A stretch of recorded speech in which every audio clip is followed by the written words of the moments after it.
Desafiada pela burocracia e com gargalos de infraestrutura e uma necessária atualização tecnológica, a indústria paranaense está entre as que mais crescem no país. No radar, políticas de incentivo e proteção e busca por novos mercados. O momento da indústria paranaense é o assunto de hoje no Cidade Entrevista.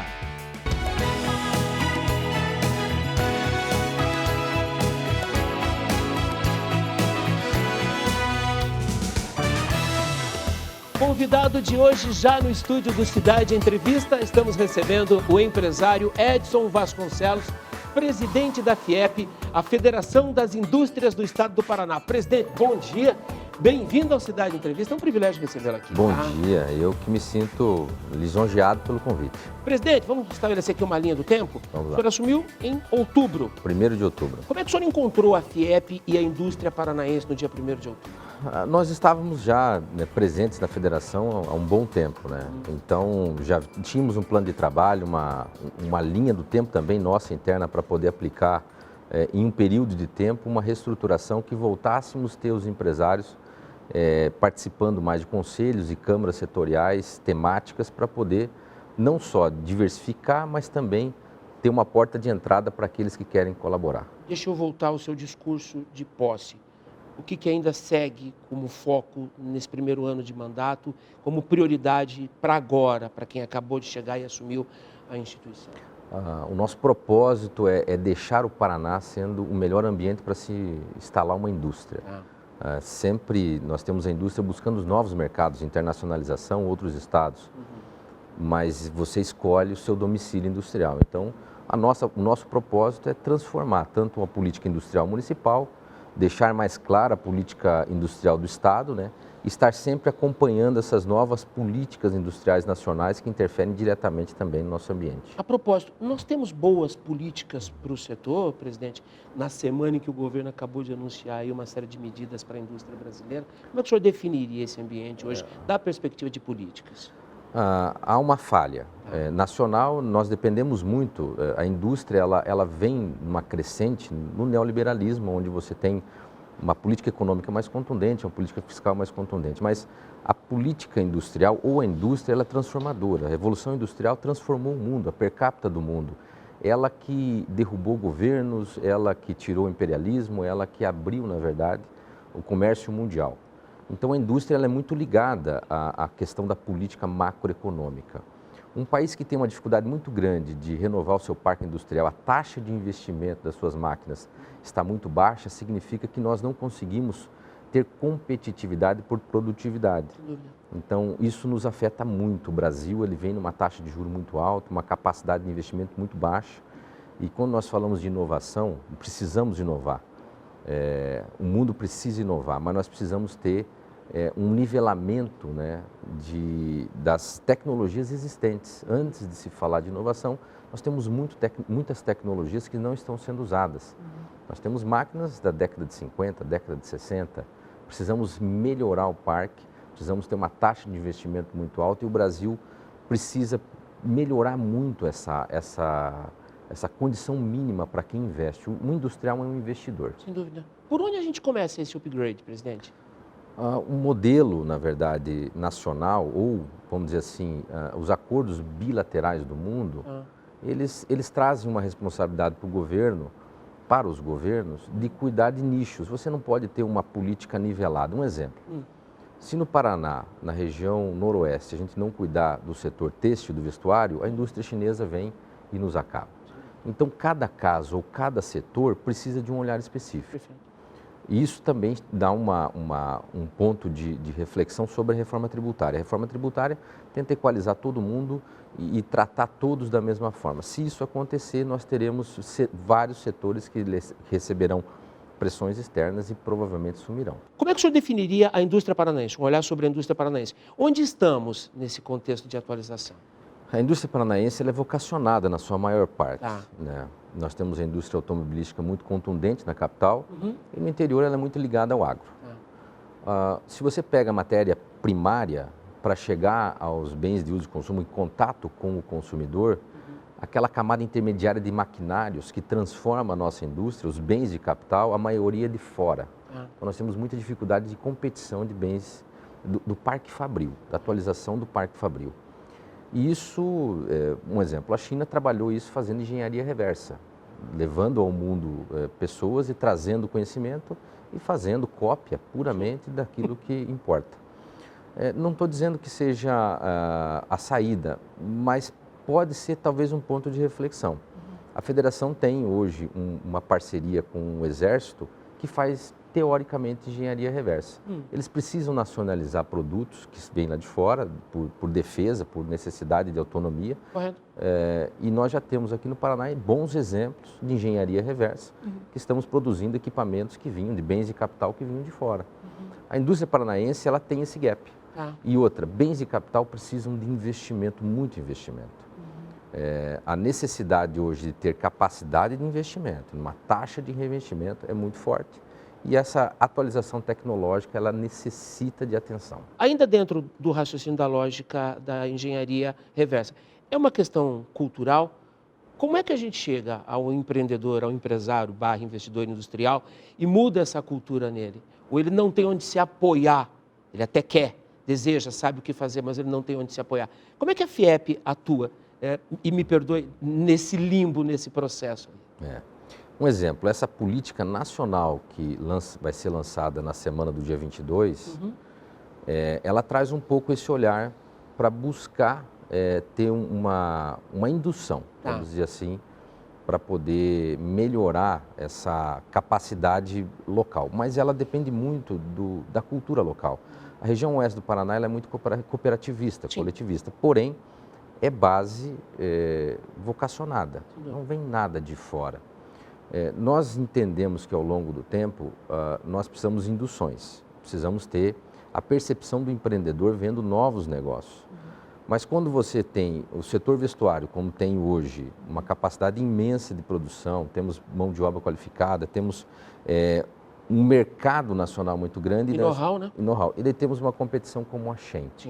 Então você entra numa ruptura. Nós precisamos de opções de novos negócios, mas com opções também de sustentabilidade mínima. Eu acredito que, por ser vocacionado, o Estado do Paraná pode e deve olhar as oportunidades que existem no agro, que existem no setor metal mecânico, aquilo que vem vinculado também na vocacionado. Precisamos estar mais ligados à questão da política de investimento nacional. O pessoal critica as subvenções, os apoios, os incentivos, mas não tem como tratar todo mundo igual. Nós precisamos olhar os diferentes de formas diferentes para poder olhar a competição mundial. Não tem como tratar hoje a indústria, como falamos, a indústria do vestuário de Cianorte, comparado à indústria chinesa, se não houver um tipo de subsídio, subvenção ou alguma coisa que incentive o empreendedor a não perder o ânimo de empreender. O presidente, tem um traço importante no perfil do seu trabalho, isso já está muito claro para a gente, que é de sair da capital, não é? E ir ao encontro do industrial e conhecer a realidade em loco. E aí eu vou puxar a brasa para a nossa sardinha. Qual que é a sua visão sobre o processo de industrialização hoje no Norte Novo do Paraná? Aqui em especial no eixo Londrina-Maringá. Londrina é um grande polo, é o segundo maior polo. Nós também temos uma vocação muito grande do agronegócio, né, flutuando aqui entre Cascavel, Maringá e Londrina. Perfeito. A questão logística de Londrina, ela é inigualável. Né? Quem está em Cascavel sonha com o potencial logístico de Londrina. Está muito perto de São Paulo, está muito perto de Cascavel, está muito perto de Curitiba. Correto. É o melhor. Nós perdemos, inclusive, falo no sentido prático, algumas empresas de Cascavel vieram para a logística de Londrina. Temos algumas grandes empresas que trazem seus centros administrativos para cá. O que nós temos que cuidar ao longo do tempo? Que os municípios percebam as necessidades específicas que a indústria necessita para poder se desenvolver. Né? A forma que a FIEP quer trazer, Gerson, essa sensibilidade do gestor público ou dos atores do município da importância da indústria e de não concorrência com serviço e comércio se contemplam. Correto. Mas é a indústria que melhora a per capita, é a indústria que consegue trazer recursos de fora para dentro. Perfeito. Para melhorar o comércio, para melhorar o serviço. Sem dúvida. Então, a possibilidade de melhora desse eixo é muito grande. E hoje, o pacto tecnológico entre Maringá e Londrina, o hub de inteligência artificial, a forma que Londrina está virando, na verdade, um exponencial quando se fala desses setores, é muito importante. O potencial de Londrina é inigualável. Ô, presidente, me fala um pouco sobre como a FIEP entende o olhar do governo do Paraná e aí, na sequência também, o papel das prefeituras aí. Como é que anda o nosso processo de política de industrialização? A macro de Estado e a partir dos municípios. Como é que está isso? O governo de Estado puxa para si um dos grandes itens que a indústria entende como diferencial competitivo, que é a infraestrutura. É claro que da teoria para a prática existe uma distância grande. Sem dúvida. Mas só do governo estadual colocar como ponto máximo para ele também, isso já para nós é uma grande vitória. É claro que nós temos dificuldade de concorrer com rúbrica.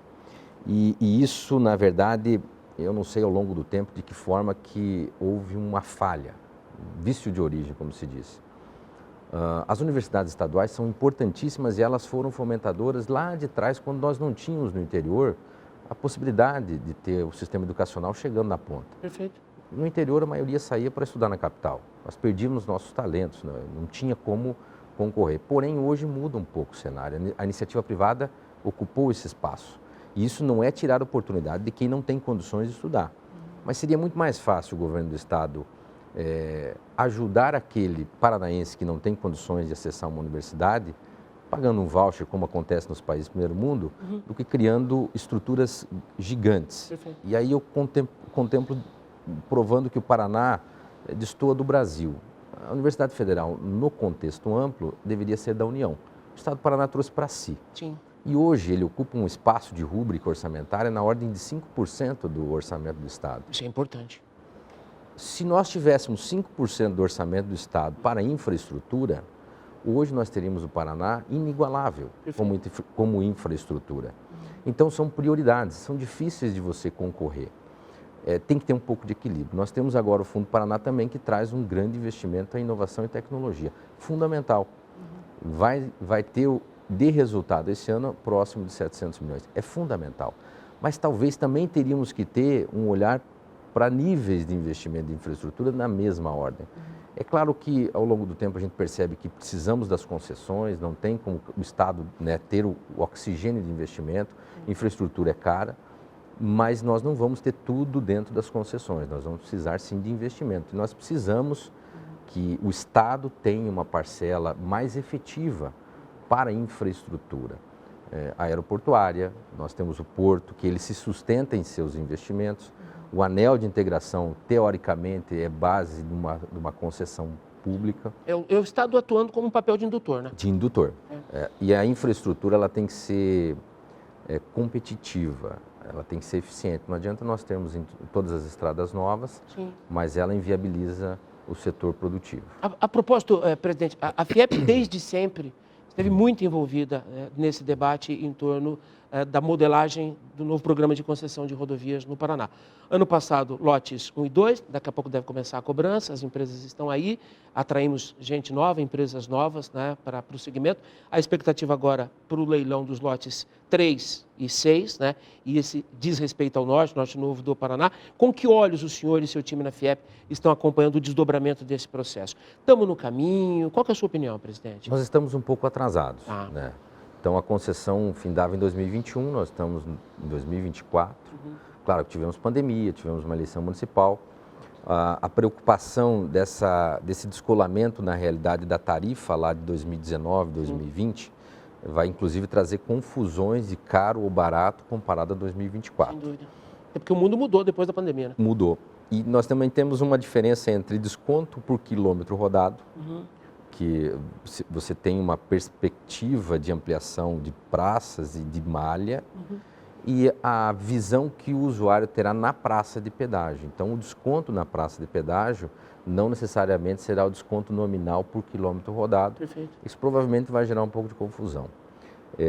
Nós temos, sim, um atraso nos investimentos. Então, se lá em 2021 nós tivéssemos a licitação, aquelas obras do terceiro ano estariam muito próximas de acontecer.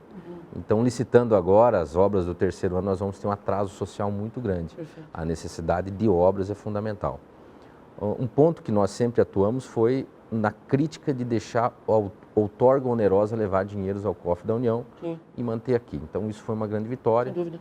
Depois foi-se questionado uma curva de aporte, que seria, na verdade, uma limitação de desconto ao usuário, mas nós nos preocupamos sim com que haja celeridade e que nós tenhamos, de fato, taxas efetivamente lógicas, né, adequadas à nossa economia. Ô, presidente, e vigilância, né? Como é que vai ser o pós desse processo? Como é que, vou de novo pegar emprestada a definição, com que olhos a FIEP irá acompanhar o desdobramento disso? Nós já estamos num processo de fazer um painel de acompanhamento, porque não só precisamos das obras, mas que os licenciamentos aconteçam na época adequada, para não termos lá na frente falar assim, a obra não saiu porque não tinha um licenciamento.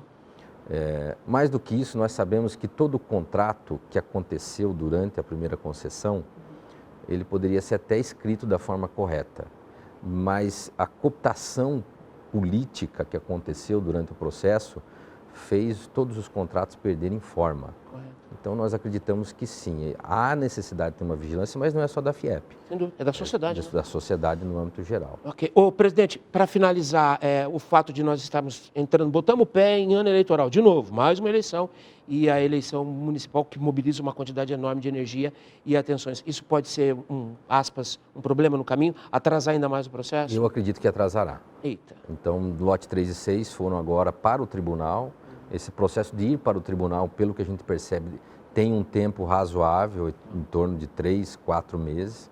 Entrando no segundo semestre, eu não acredito que irá concorrer com as eleições municipais.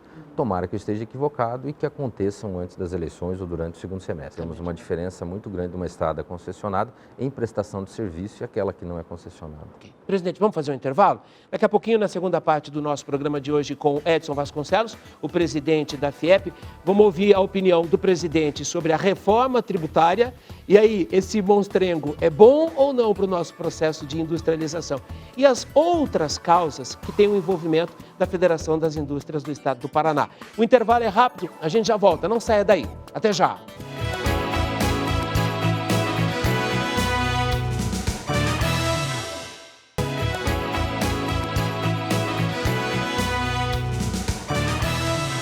De volta com o Cidade Entrevista, conteúdo relevante para abrir o seu final de semana. Estamos na Rede Massa SBT TV Tibagi, Bom Dia Maringá, Norte e Noroeste do Paraná. Estamos também na TV Cidade, Rede Massa Londrina, Bom Dia para o Norte do Paraná, todo o Norte pioneiro. O nosso convidado de hoje é Edson Vasconcelos, o novo presidente da FIEP, a Federação das Indústrias do Estado do Paraná. Bom, presidente, depois desse olhar macro, né, sobre o ecossistema, o ambiente de negócios, me fala um pouquinho sobre reforma tributária. Esse monstrengo, ou eu estou exagerando, é muita má vontade da minha parte. Qual a opinião da FIEP sobre o que a gente tem de reforma tributária?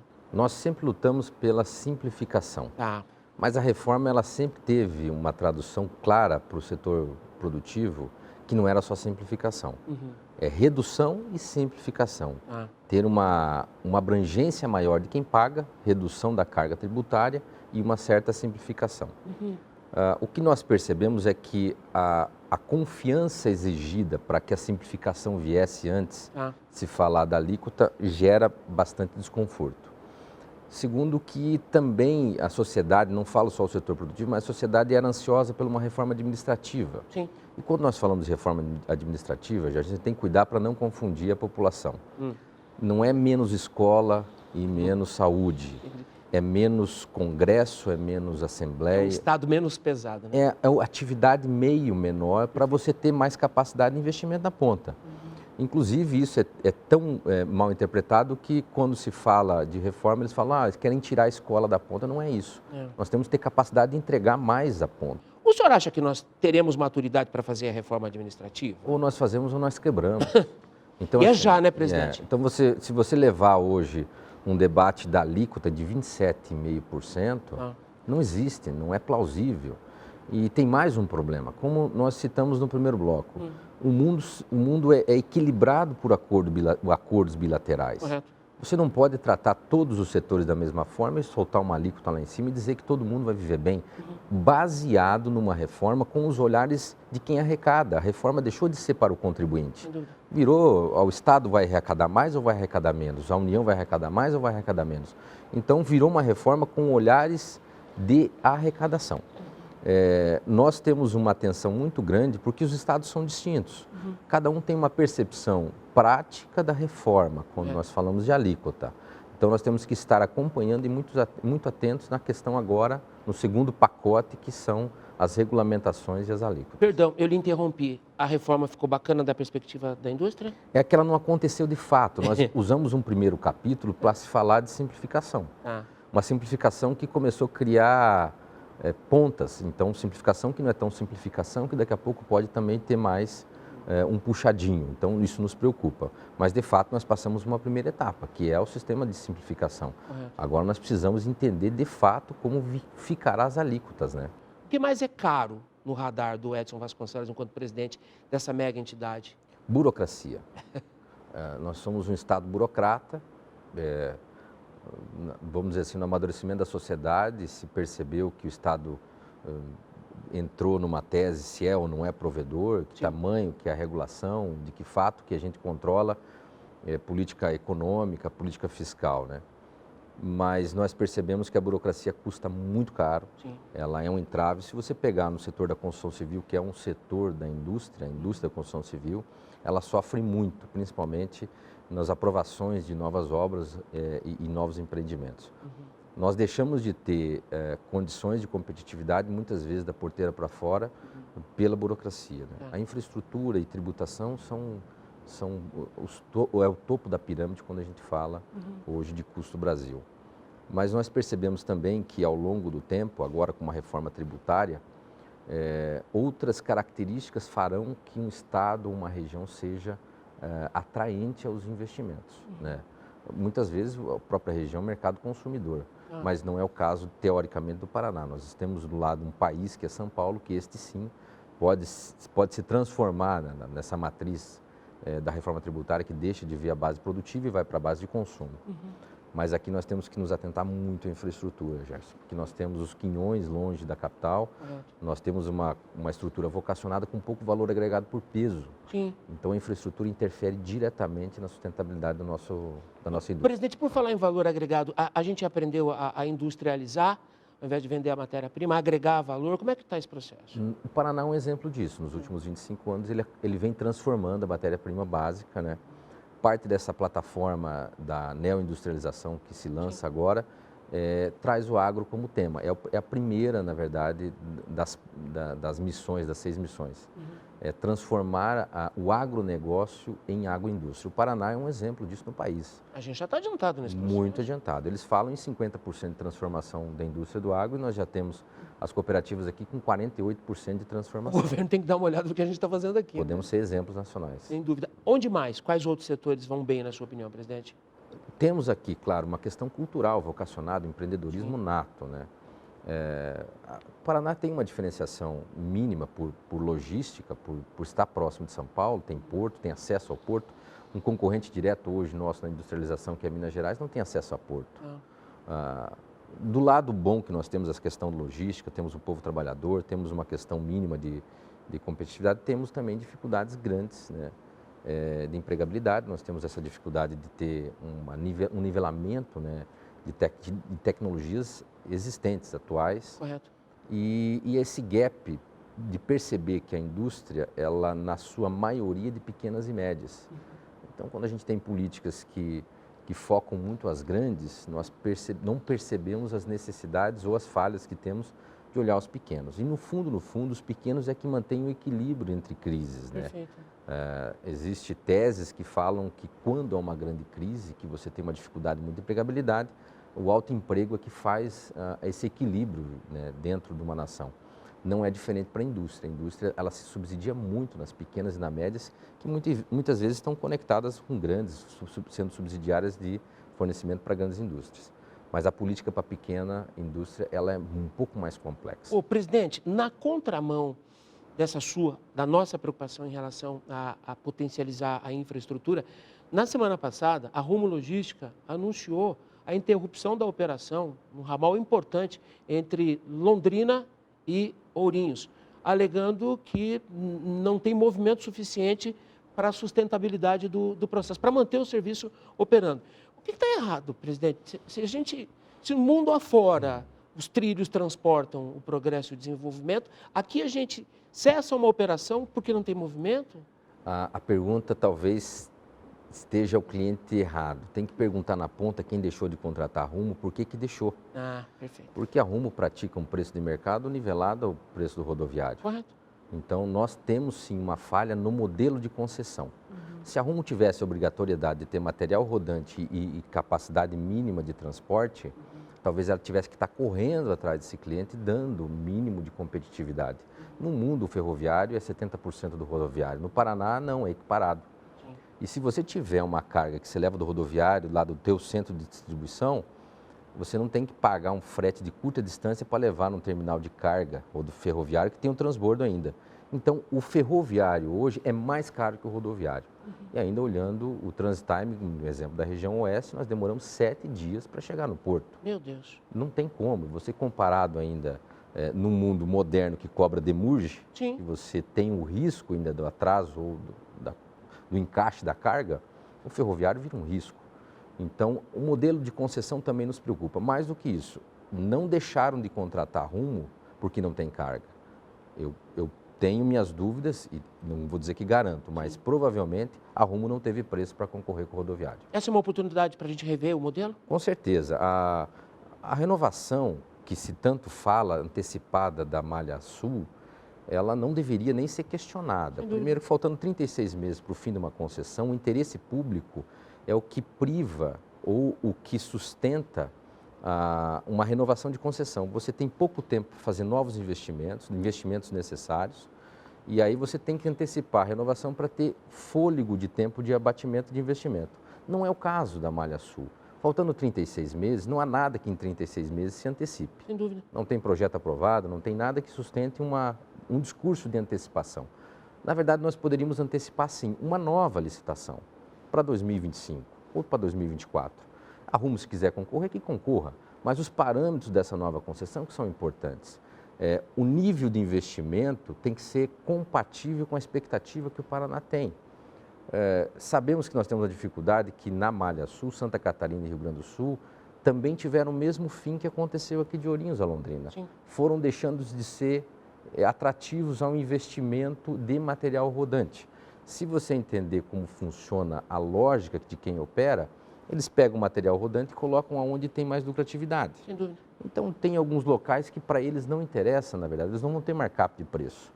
E isso prejudica, de fato, na verdade, não só o Paraná, mas Santa Catarina e Rio Grande do Sul. Nós precisamos de um novo olhar sobre a concessão. Um debate que a gente precisa fazer, com certeza a FIEP vai estar nisso, né? Com certeza. Presidente, obrigado por ter vindo, tá? Eu que agradeço. Foi um prazer imenso ouvi-lo, esperando pela oportunidade de revê-lo em breve para uma atualização, porque 2024 vai ser um ano emocionante, né? Obrigado, presidente. Conte comigo. Nossos agradecimentos ao empresário Edson Vasconcelos, presidente da FIEP, a Federação das Indústrias do Estado do Paraná. Se perdeu o programa de hoje, ele estará disponível daqui a pouco em nossas plataformas digitais. Você já pode acessar Rede Massa Londrina e Rede Massa Maringá nos nossos canais no Facebook e no YouTube.